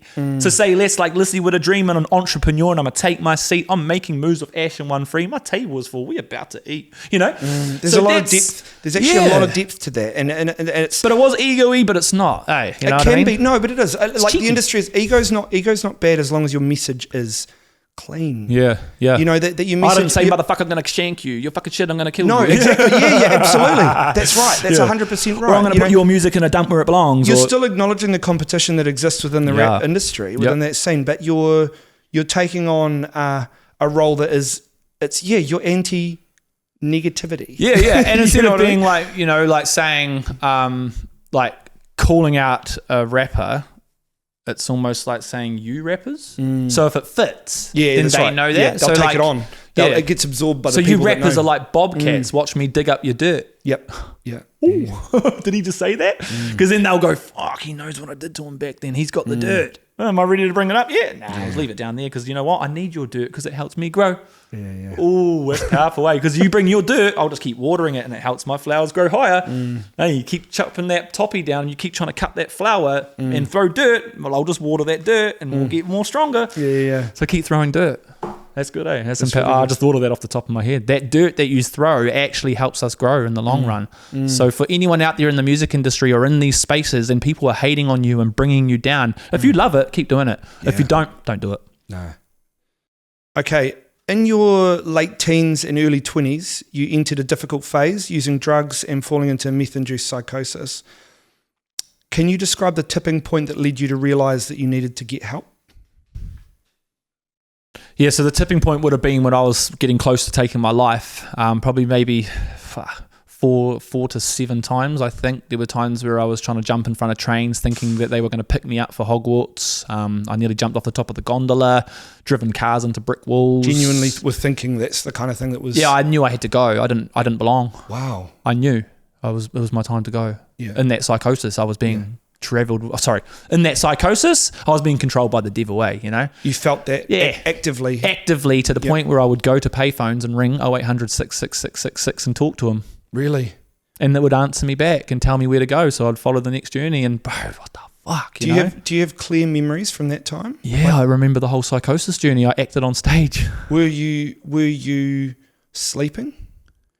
Yeah, I was still sleeping too. You're still sleeping? Yeah. Like with your days where you went, days... did the old day 3 or day 5 with the bros, have a laugh and that. But there were times where I was just, I'd get home at like 3 a.m. or whatever, crash out and obviously wake up at 11 and then the day would start like that. But, and you'd still have psychosis and even when you're getting enough sleep or eating and things like that? Just wake up the next day ready for the next mission and I was writing it all down and I had just, I'd set myself up like this kind of journal and stuff and I kind of almost like was trying to like document it, bro, and I had people filming me and doing some weird shit with me and you were documenting the psychosis. I think there's a couple of people out there that have videos that tried to tarnish me with it and act like I was still on. I think a while ago they were all like, we've got these videos of him and tried to plant them as they were it's current, recent when that was happened, but that was when I was in psychosis. I see. Right, so the psychosis at the time, did you know you were in psychosis? Well, I didn't know what psychosis was, No. Actually, do you want me to tell you the truth? I thought I was going to save the world Right. At the time, you thought you were. I thought I was going to I thought I was the one that was going to reset the whole world and start it all again, bro. And that's not something to be ashamed of, because you were literally in psychosis. Yeah. So people, they talk about psychosis as being indistinguishable from schizophrenia. So when you're in an induced psychosis, it's the same. And everyone around you feeds the beast. Yeah, bro, you're on, cuz. You're on something, bro. Keep going down that rabbit hole. You're onto something, is that what was happening? People were reinforcing your ideas? Yeah, people that I didn't even know. I'd just walk up to someone on the street and tell them what I was up to on the street, and they go, yes, you're the chosen one. You are going to be God. You are the chosen one. Okay, thank you. And that was actually happening. Yeah, people were telling me I was a messiah and shit, bro. Right. What the heck? Yeah, that's harmful. I mean, reinforcing that to someone like that, I think what I've been trained to taught is that when you deal with someone who's in psychosis, it's best to give them options, but not tell them one or the other. Yeah. So it's not like if I was to come around and you were in a flat and you hadn't slept for 2 days and you were high on meth or you know, whatever. If I came in and said, right, I'm taking you to hospital, you go, fuck, this cunt's going to set me up. You know, and then I say, okay, I'm not going to take you to hospital. You're like, oh, these cunts are going to come here and fucking, you know, there's always whatever option. If I give you one thing, that thing could potentially is likely to be taken as hostile. Yeah. You know what I mean? Whereas if I say to you, do you want me to take you to hospital or would you rather stay here? You're like, oh, I have some choice. You know, people love choice too. You know, it's not guaranteed, but it's a better thing to do. Now, if someone approaches you on the street or you approach them and they say, yeah, bro, you're the Messiah, you're reinforcing this delusion at the time that, fuck man, that's harmful. That person could influence the course of your day to the point where you do something fucking out the gate. No, you take your life. Yeah. Fuck, that must have been rough. And so what was the tipping point for you, and when you knew you needed to seek help? Back when I did the haka to the moon. Right. So I was in Hagley Park after a big, probably 3-week journey of trying to find stuff, digging into mountains up in the gondolas, trying to find gold, believing everything was made of gold and that we've been lied to, and trying to tell people all this stuff, believing that I was like a royal part of the royal family, hence the king. Yeah. It's all part of the journey, bro. I see. Yep. So I pulled the psychosis into who I am today, and I just stole the story and went, well, I'm still the king, you know? Yeah. You're owning it. I'm owning that shit, you know? And so... I think the feeling of like being royal was there. I started questioning everything, and I started thinking I could like law of attract. So I watched The Secret. Yep. That kind of triggered me, and being in psychosis, that was dangerous to watch that in psychosis. Because if you're in a right state of mind, that manifestation stuff is quite powerful. Yes. But if you're experiencing psychosis or delusions and things, it can reinforce that you are capable of controlling far more than you think. Far more than you can. Sorry. So the tipping point was pretty much walking through Hagley Park, going to this place, thinking there was bloody my mum was there with everybody that had ever known me in my life, and they were all there ready to celebrate, and we were all going to hit the big button together, and it was going to go and then restart the world, and then we'd be the chosen ones. I'd be the famous musician in the world and all this stuff, bro. I thought it. So I went to this place, told the lady my mum was there and that I was waiting for a special celebration, and they asked me for the lady even goes, what's the name? I was like, Wilson, and they were looking on the guest list and stuff, and I'm like, I thought I was at the pearly gates, bro. So I thought I died and I was at these gates because everyone was dressed in white at this celebration. Oh, right. I don't know what was going on, bro. So I just said to the lady, well, I'm just going to go wait on the platform because the spaceship's coming. So in the end, the paddy wagon showed up. I thought the spaceship was the paddy wagon. Yeah. So the paddy wagon boosted me up, and I was like, we're off to the moon. Next minute, I'm outside my mum's house. How did they know to drop me at mum's house? You know? They took you to mum's place. Yeah, and 2 weeks prior, I'd had a big flip out with mum, and mum had disowned me because I'd stepped out her mates and smashed her gas heater and had a crack outburst, you know? And so she disowned me. She wasn't messaging me, and she even says to this day, it was so hard. I'd be like, mummy, every day, reaching in. I needed her, you know? And it wasn't until I got there and I knocked on her door. Then who's that? I think she said it was about 12 o'clock at night. Before I knocked on the door, I looked up to the gondola. I'd been there about a week ago, looked over the edge, was going to jump, didn't jump. But when I had finished that journey and I jumped out of that not spaceship, I was like, fuck this. I thought I was going to the moon. I'm going to go take my life. I looked up at the gondola, looked at my mum's flat, gondola, flat. I need my mummy, you know. So I knocked on the door and she goes, who's that? And I was like, it's me, mum. I'm a king. And she was like, what? She was, is that you, Hunter? And I was like, yeah, it's me, mummy. I'm a king, mummy. I'm a king. And she was like, is that you, Hunter? She was really scared to let me in, bro. She opened the door. I just dropped on my knees.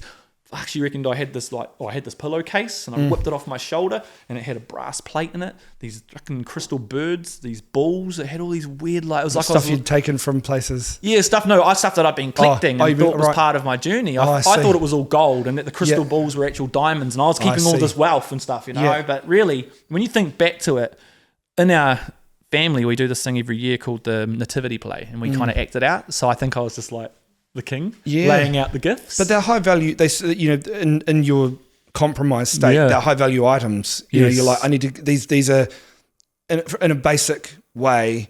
Collecting high value items is a good thing, and if you're seeing yourself as royalty, it's like it reinforces the identity. It was, you know what I mean? The identity. Yeah. So it was crystal balls, brass birds, brass plate, and a brass ship.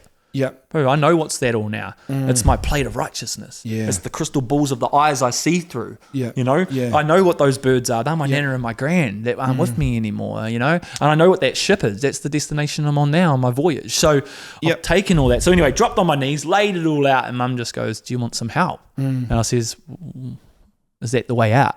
And on my album, my first album, 2019, my last song's called The Way Out. So, I said, Mum goes, if you want it to be. And I was like, okay. So she rang up the hospital, and obviously we were on our way. She had no idea of going in. She was just going to dump me at the door with my bike. Did you know where you were going? Nah, I don't know. I can't remember. But when we got to the hospital, we were in this room, and there's about 3 doctors. And they go, what can you see? Oh, you've got spaceships above you. Oh, you've got this beautiful purple aura light. And I can still see everything. There's all these. Yeah, I was in psychosis. So they says, do you want to go to Hillmorden? Like, without saying that, they're like, would you like some more help? And I'm like, is that the way out? Is that the way out? Is that the way out? I just wanted a way out. What was the way out? The way out of how you were feeling, or where you were? Or no, I needed to get out of the fucking meth. I needed to get off the meth. So when you were saying the way out, you knew that it was substance use. Yes, I had to get out. To. Yeah, I see. Or maybe the way out of this fucking matrix or the simulation I was in, or something. The way out of how you were feeling, everything. Yeah. What was your meth use, if you don't mind me asking? I mean, like in terms of volume, how much were you taking? I reckon I'd be pumping half a day at least, you know, sometimes. Half a gram? Yeah. Or if I got to the bros and they had a big stonk up, I don't know, we'd play the game Pong and all. Yeah, just get cooked as, bro, you know, just cooked, you know, and that was to the back point. When it was $1,000 a gram too, yeah, I'd bro, say. Hard out. Yeah, fuck that, you know. And so,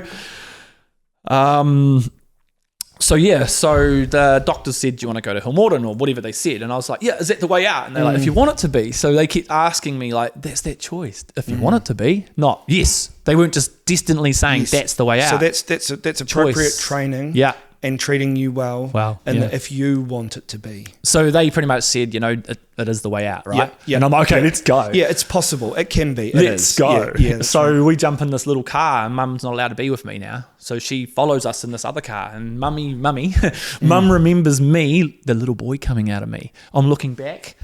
Yeah. Well, I was going to say, like, you know how you're collecting like these high value items and things? It's almost like you're in a childlike state anyway. You know, and that you've then referred to your mum as mummy in this state. It's like you need help, clearly. But it's like your subconscious is driving you. It's like the inner child. The inner child was driving it. Was trying to save me, eh? Yeah, it's trying to keep you safe. Yeah. The inner child's trying to keep you safe. It was. So anyway, I'm looking back and I'm waving to mummy, and then we get to the hospital, and they just said to me, mum had got me some Rothmans because I was like, I need something, you know? So I started smoking cigarettes in there. Rothman 20s. And to be honest, bro, I was back in another room with doctors, and they asked me, I said the same stuff again, spaceships and all that. And they were like, okay, well, you'll be staying here with us for a while and stuff like that. And I was like, okay, that was cool, you know? And I just said, I need a cigarette.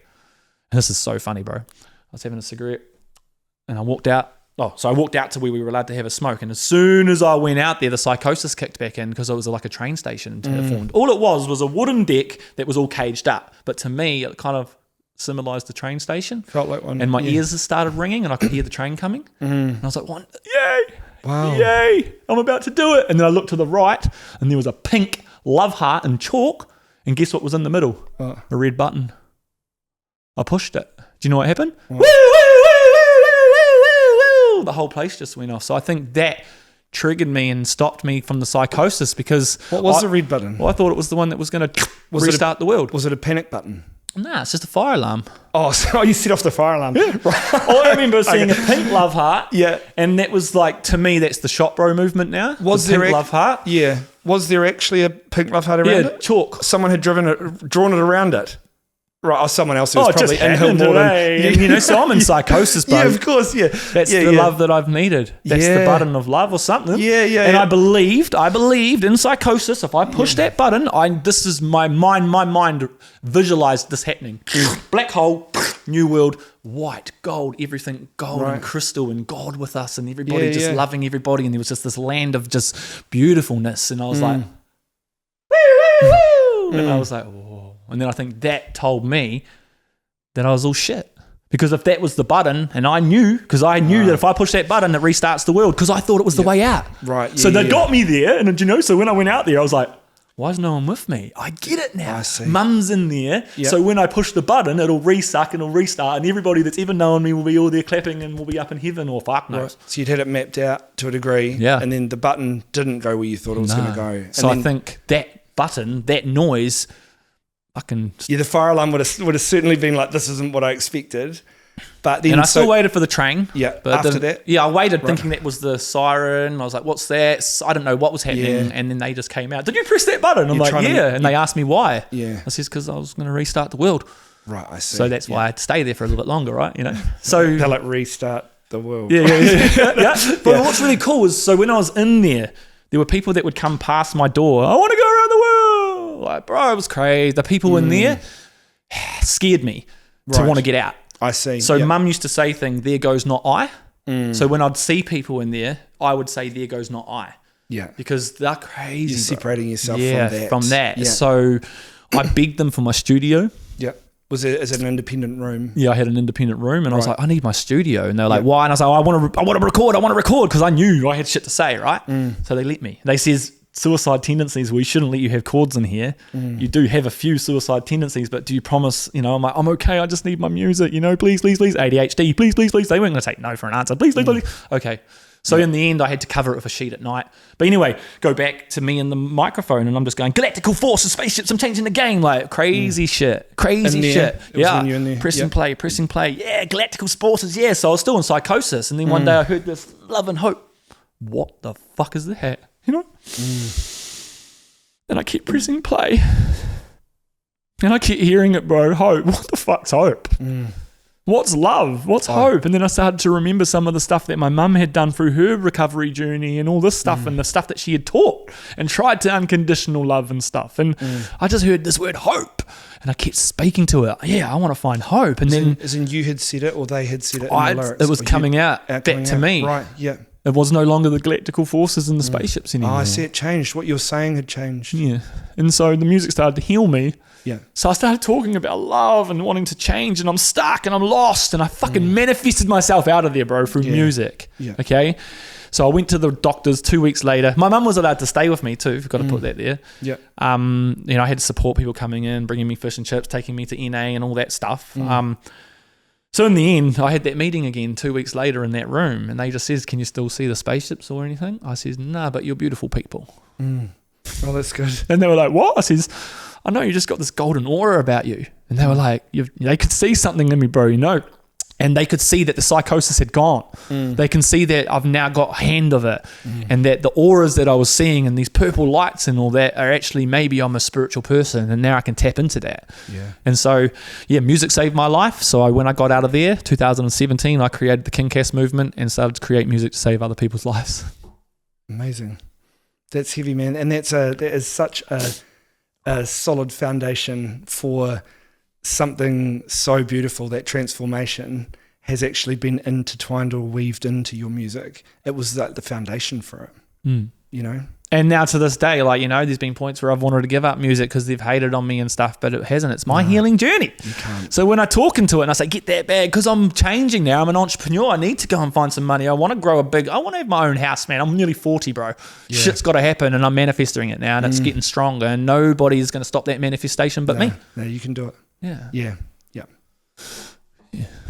It's awesome, man. Thank you. So you talk about rewiring your brain and learning to respond rather than react.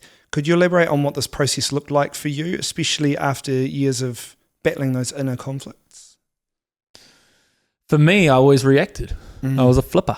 flipper. Like I looked back at a message the other day at someone that messaged me and had made amends with me recently, and I looked back at how I spoke to them in 2017, and I just disgusted. And I even messaged them and says, I just looked back at how I spoke to you in 2017, and I'm sorry, and I want to acknowledge that now because that was disgusting. So I learned that back then to now, the way I speak is beautiful. I can have conversations with people. I can have conflict and work conflict out with people, confrontation. I can connect. I can get through things. I can hash things out. I can have video calls and just work through things. And to be honest, bro, it's as simple as this. We're not responsible for our first thought, but we are for our second. So when that first thought comes in and it's a shit one, it's a reaction. I'm like, nah, fuck off. Yeah. What's the next one? Yeah, okay, I'll go with that. Yeah, that's right. That's Keep shining, bro. I'm proud of you. Rather than, Yeah, that's right. That's a really good point. I think I love that we're not responsible for the first thought, but we are for the second. That it shows, like, the first one is inevitable. The second one, you're already aware. And so you need to, how you act matters. I don't like, people use the term emotional regulation. Yeah. Right? Yeah, I use it a little bit, but not so much. It's used in like very professional settings in proper places. I don't like using that word. I would rather say behavioral regulation because we shouldn't be expected to regulate our emotions. No. Our emotions are going to be there regardless. They're always there, bro. That you don't, if you regulate your emotions, what that looks like is, I should not be feeling this. It doesn't work. No. You're allowed to feel it. I'm feeling this, but it's why? What's underneath it? Yeah, you can look at why you feel that way, but really it's about that thought, feeling, behavior. The behavior needs to be regulated.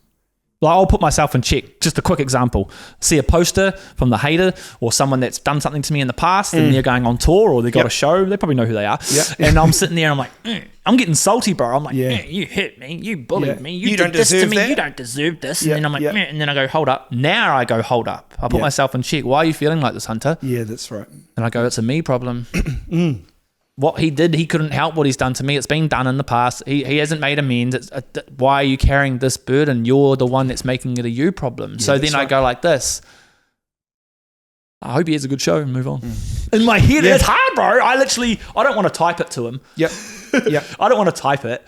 But in my brain, I change it and go, I hope you have a good show though, bro, and proud of you. Oh, it's hard. I know. It's hard, bro, especially when they have hurt you. Yep, I know. I was talking to my friend who's a clinical psych about my ex, and I was saying to her how, like, it's hard seeing her moving on and doing other things because I feel like in some ways I gave a lot of effort to that relationship, and I really hoped that she would be a certain way and take on these kind of like, or acknowledge my needs in the relationship. I don't feel like she did. She didn't follow through with a lot of things she said she was going to.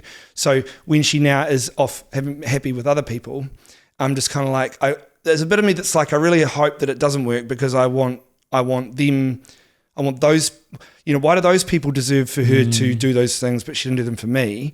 And then the other part of me is like, I hope she's happy. I want her to be happy. I genuinely do. And I was saying that to my friend, and she was like, the clinical psych, and she was like, why does it matter if she's happy? And I was like, bro. Because it matters. It's a UP. It's a you problem, bro. I'm like, why? I don't know. It doesn't. It should. I wish it didn't. I wish it didn't matter whether she was happy or not, but it does. I genuinely do want her to be happy. And then I was like, oh man, I'm focusing on this too much. I've got to not. So I get that. When you validate and acknowledge that stuff, like you've just said, and like I've just said, bro, we're empowering. We're growing. Yeah. And like people get scared of that. When you start acknowledging your fuck ups and start saying, I wasn't the bestest father. I'm still learning. I'm not the bestest partner, but I'm still learning. They don't like it. No, they're like, I struggle behind here. How can he stand up and say that? He's on a podcast saying that he wasn't the bestest father.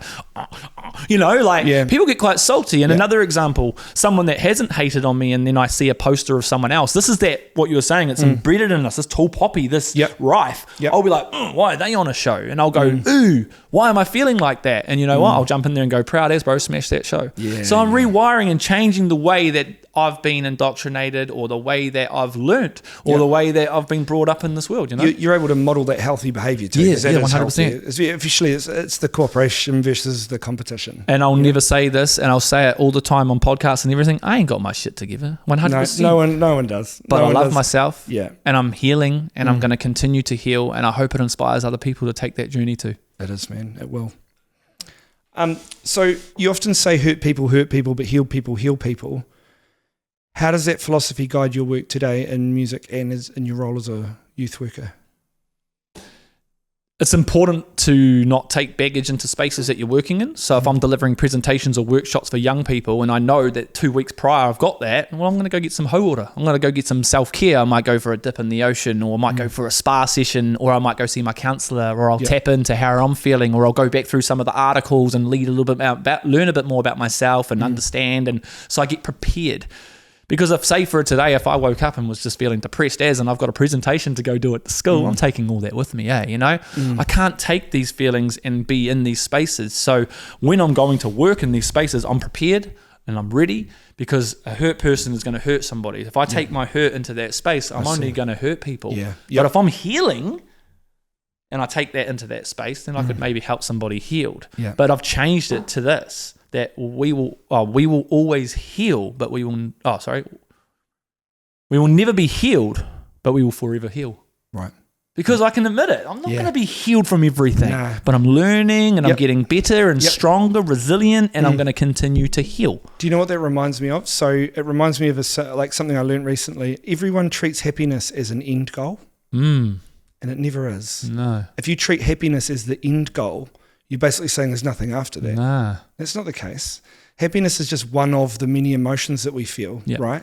So you should obviously try and maximize happiness as much as you can. You should try and aim for it. 100%. But you've got to acknowledge there's going to be another emotion after that. Yeah. If there's not, you're dead. Yeah. You know what I mean? 100. No one's going to be happy forever. No. It's not an end state. It's not achievable to have it as an end state. So getting comfortable with feeling different ways is really important. It's really important. And like you say, healing is an ongoing thing, and you're constantly re-traumatizing yourself in different ways. Life is hard. New things happen, and often something new might happen that digs up old stuff, and then you have to then negotiate that as well. So you are constantly healing. Coming to terms with that, just like coming to terms with the fact that you're not going to be happy forever, is a brutal truth that we should all know. And in my new relationship, I'm acknowledging this stuff. Like, I'll be like, babe, I'm sorry if I'm a bit snappy today, but I'm feeling a little bit flat. I'm acknowledging it all in that space, rather than just being a prick. Yeah, you own it. I'm prick. Yeah, I'm just going to be a prick. Sabotage, self-sabotage. And then I will, like, if we're having a little dispute or something, like, it happens. It's a relationship. I'll acknowledge it all. But it could take a bit. But eventually I'm acknowledging it. Yeah. My behavior. Yeah. Actually, what can I do to change that? Is there anything that I could do so that you don't feel that way? And that's right. I mean, if they don't give you anything from that, or you just feel like they're like, oh, no, I just need this, then you just do your best to give that, And sometimes life gets busy, and you've got to balance wife and life, business, life, and it's just been like, for me, there's been the growth of me being with my wife, and we're engaged and going to get married, but I call her my wifey. But, she's the most beautiful person, somebody that believes in me and pulls me up on my bullshit. That's good. That's what you need. But back then, when people pulled me up on my bullshit, it wasn't like that. I just felt attacked by these women, and they just didn't like me, and they wanted to just get rid of me. When now I'm like, well, no, this person loves me. She's working with me. Yep. She's just pulling me up on my bullshit because I pull myself up on my bullshit. Yeah. Yeah, it's interesting. Like the person I'm dating now she's amazing and she's the right balance. She sees me for who I am, and she's like if I'm the starter, she's the finisher. Like she sees where the gaps are in my life and naturally fits into them. But then I also have identified all the gaps in hers, and I'm able to fill those. And I think that's what makes a really good relationship. We're the same, bro. Yeah. I've fit in her little gaps. She fits in my little gaps. Yeah. We're soulmates, bro. When we kind of first started dating and we went out and did some cool stuff together, a shooting star showed up in the sky. I knew she was the one, and we both saw it together. Like how that doesn't happen. Love that. We're holding hands. You don't see shooting stars at the same time. No. So we kept that as a strength, cool. And like drop a little star to her sometimes or something just to remember that. It's like stuff. a ritual. Yeah. It was a moment where I learned this the other day from a really good friend. She said that like when you go through life transitions, it's like a rite of passage. There needs to be rituals to mark them. So we do that. A 21st is like adulthood, and in some cultures, 13. When you turn 13, you're into your adolescence, and funerals, weddings, all these things. We remember what we were like beforehand and afterwards, or we know that was a moment in time, and it's like that shooting star represents something that you won't forget that moment. No. And it was like, it's almost like you're a different person before it as you were after. Yeah. You suddenly, it was that connection. You know? And then I showed her my love, and then she was like, I'll commit, and we just commit. And the more committed that we got, then we moved in together, living together, now making like decisions together and worldly decisions. And like, she wants to see me succeed. She wants to see me smash it. Like when I'm doing shows, she's either with me or she's messaging me, kill it, babe. You know what I mean? Cool. She's my rock. She's just everything. And she's such an amazing person. Love you, babe. I love there was a TikTok video that got put up where she had made something for you or got something made for you, and it was your reaction opening it. I love that video. I think I messaged you and I was like, bro, it's so good to see you, because you just like, I remember in it you were like, why am I crying? I'm fucking like, why do I always do this? And it's like, bro, that is heart. You can see that it had hit you because it was so, you just in your feels. And I love that. And I think that was the plaque, the old days plaque. Yes, yeah. She got it made for you or framed and everything. Yeah. That's crazy. Like, very she believes in me. Yes. But then sometimes my self-doubt will come in and be like, no, she doesn't. She doesn't. Self-sabotage. I hate that shit, bro. But I'm learning and I'm getting resilient and stronger on that now. Every time that you go through that process and come out the other side either reassured or self-soothing or not acting on it and not following that path of, okay, she's against me. Or destruction, you reinforce the healthy outcome, and it should get easier and easier and easier and less self-doubt. And I think that's why it's important that you're with the right person who's able to respond to that appropriately. And also, you know, because if I've had moments too with where I've got that self-doubt creeps in, I say things, and if you've got the person at the end is really good at responding to it, then it doesn't self-destruct. But if they're not, it can go bad real fast, and you can drive yourself into worse holes, and then next time it pops up, it can actually be a worse outcome. Yep. So looking back at your journey from the chaos of your youth to where you are now, what are some key lessons that you've learned about resilience and the importance of community support? Yeah, community support's important. Like if you're living in a small town or a big town, your community support is so important. Yeah. You know, if you're moving into like musician spaces or trying to be an artist, you've got to have the support of your community. It's hard. And being like you're saying, we're talking about the tall poppy, how it brings us down. That's where you build the resilience. And if you're going to put yourself out there, you're going to get people coming at you. People have opinions, people have perceptions, but it's what you do with those. Yeah. And so tying into your youth as well. So we think about even when on your kid with your street and things like that, and also I guess if you think about the people that supported you through your youth, where they were in your life, where do you think the important parts were? So either childhood, adolescence, even your early 20s? I think for me it was when I got expelled, and then I went into different like courses, and I was doing Te Kaupapa Kiri Kairangi and Te Kaupapa Kōwhiritanga at the YMCA. These people cared. Right, and you felt that from them? Absolutely, because they cared. They enhanced your mana. So big shout out to those two courses for believing in us, but it wasn't enough, you know. No, it wasn't enough. Were you different with around people that you felt cared versus the people that you felt didn't? Oh yeah, I just behave for them. Yeah. Isn't that interesting? It's very interesting. Like if you really feel genuinely cared about and you connect with people, your behaviour changes. Yeah, it does. Yeah. Yeah. Yeah, it seems simple. As a kid, you don't know what you're doing. No. You're just doing what feels right. Yeah. And if that's acting out, that's acting out. If it's getting on with it, it's getting on with it. You know? 100%. Yeah. And all I knew there was to act out, because that's what I'd been shown and been labelled. So live to the label. And it's the first thought you're acting on too. Yep. Always. You know? As a kid, especially. As a kid, yeah. Okay, so with all you've been through, how do you maintain your own mental health today? And what advice would you give to others who are in the middle of their own struggles? Reach out is the key. Have yourself your own kitty, your own toolbox, which helps you. What helps me might not help you. No. What works for me might not work for you. And that's okay, because there's lots of other people out there doing it. Go find your people. Yeah. Go find your people. There's so many people out there with mental health advocacy. They've all got different messages, or we all deliver it in different ways. Yep. It's okay if it doesn't work for you, but you don't have to hate.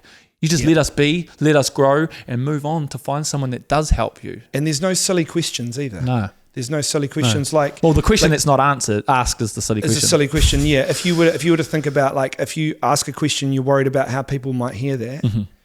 If someone hears it wrong, or someone judges you for that question, they're the wrong person to ask. That's the only mistake. Mm-hmm. You just need to ask another person. There are no wrong questions, really. I think when you're trying to start anything new, sometimes the hardest thing is even coming up with the questions to ask. But there has to be a first step, and it's important that you find the right people to take those first steps with.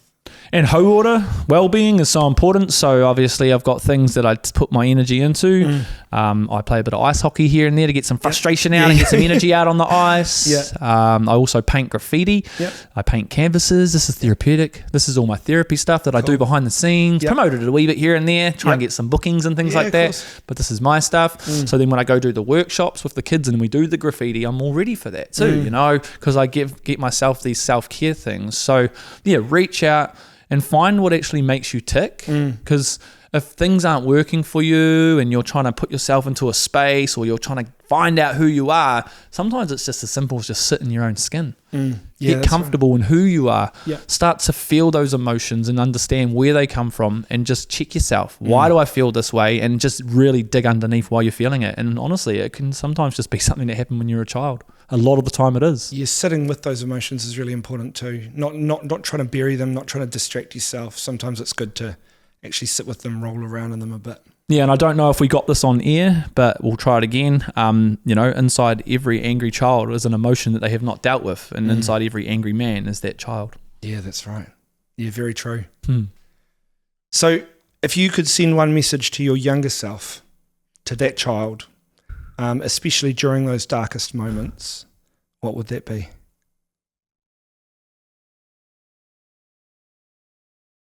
It's going to be hard. You're going to get picked on. You're going to get ostracized. You're going to get bullied. You're going to get held down. You're going to get pushed into the ground. You're going to get stomped all over. You're going to wear that label, but it's okay because there's light at the end of the tunnel. Just hold on. Don't ever let go of your vision. Don't ever let your creativity slip. Be who you want to be and just keep shining, because you've got shit you've got to do. You've got shit you've got to do. You've got people you've got to see. You've got people you've got to help. You've got shit you've got to do. You've got a mission to go and do. So just bear with it all. It's going to be hard. Relationships, business, work, the workforce, it's all going to be so hard, but you've got this. Just remember that I'm here. And when you get to this age, let's smash it and build this empire. I love that. I hate that question. That's good. That's good, bro. Man. Yeah, yep. So I love that little boy in me, eh? Yep. Bro, this morning, I was just being silly, getting dressed and doing like jumping up in the air, and I was like, babe, is my head nearly hitting the roof? And she's like, what are you doing? I'm like, I'm doing the silly salmon. I'm silly. And then her son was like, why is he like that when he's just getting dressed? He's really entertaining. And she goes, he just loves attention. And then I just started going, dancing, putting my hoodie on. I'm off to a podcast, like jumping up in the air. Like, I don't give a shit anymore. I embrace that little kid now. So he's with me. So as I speak to him and say, it's going to be hard, you're with me now, my boy. You're in here. We're on it together. We're 369. We're aligned now. So let's go and take this world by storm. Let's do it together, because I need you, because I need your youngness. I need your hyperactivity. I need your creativity. I need your spontaneous. I need your excitement. I need your energy. I need it. I'm getting old. I need your fire. Keep being my fire. But the motivation comes from way back then. You know, like that's where you start. That's where it all started for you. I was doing a bit of thank you for sharing that. That's all good. I was doing a bit of work with a friend of mine on myself, and I was talking about it was actually that parts work session that I talked about, and we're talking about paragliding and how if I go into new territories with that, I still feel fear. And I sometimes feel the fear I did right back at the start. I'm like, oh shit, I need to be on the ground. And that's a good emotion. It's quite a rational fear, you know. But went back to the childhood me, and then I looked at adult me, and I you know, the whole getting down beside them, putting your hand on their back, and then I thought about 10-year-old me, and I was like, if 10-year-old me was looking at 38-year-old me, he would think he was so fucking cool. Like, hard. He'd be like, check me out this now. This dude's been in the army. He's a paragliding instructor. Like, he is beautiful, the man. Bro. Yeah. He's the man. Like, and I don't see that in myself a lot. But 10-year-old me would give anything to spend a day with 38-year-old me. Hard, bro. You know what I mean? 100%. I'd look after that little bugger. Yeah. You know, like I would. I'd love to take 10-year-old me out for a day. Yeah, same. Take him flying. Yeah. Go for a fucking walk down the beach. Well, you are. Walk through the hills. I know. And that's a powerful thing, man, especially if you've got a kid and you know what that feels like to interact with a 10-year-old who, who's your child. It's like seeing yourself that way. That compassion's important. 100%. Yeah. So I want to thank you for coming on the show, man. It's been a very heartfelt episode. Yeah. I love it. And I love your vulnerability. I love your enthusiasm. And again, my message to you would be the same message you tell yourself. Don't give up. Because, mate, you are like you embody it. You know, I can see your vision and I love it. Thanks, bro. I just want to leave you all with this one message. Go where you're appreciated, not where you're tolerated. Go where you're celebrated, not where you're tolerated. And hope, hold on, pain ends, and also help other people exist. Cool. Thank you, bro.